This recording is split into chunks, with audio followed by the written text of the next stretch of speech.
সেজদায় মাথা রেখে আল্লাহর একটি নাম 21 বার পড়ুন, আল্লাহ তাআলা সমস্যা দূর করার জন্য আসমান থেকে আরশের ফেরেশতাদেরকে পাঠিয়ে দিবেন আপনার সমস্যা দূর করার জন্য। সুতরাং আপনি বিপদে পড়ে গেছেন, কঠিন বিপদে পড়েছেন, অনেক সময় অভাবে পড়ে গেছেন, অনেক সময় সন্তান কথা শুনে না, দোয়া কবুল হচ্ছে না, আপনি নফল নামাজের সেজদায় গিয়ে 21 বার এই দোয়াটা পড়বেন।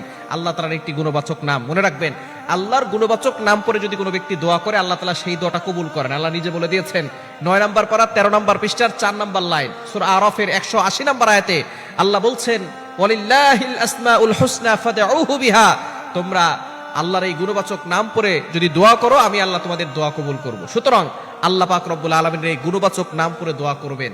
গুণবাচক নামের ভিতরে কিছু নাম আছে আল্লাহ তাআলার কাছে খুব বেশি প্রিয়, তার ভিতরে অন্যতম একটা হচ্ছে ইয়া আরহামার রাহিমিন। আরহামার রাহিমিন, আল্লাহ হচ্ছেন অতি দয়ালু, আল্লাহর থেকে বড় দয়ালু, আল্লাহর থেকে বড় মেহেরবান আর কেউ হতে পারে না। এজন্য আপনি যখন সিজদা যাবেন, বিশেষ করে নামাজ শেষ করে আপনি সেজদা দিয়ে আল্লাহর কাছে এই দোয়াটা করতে পারেন।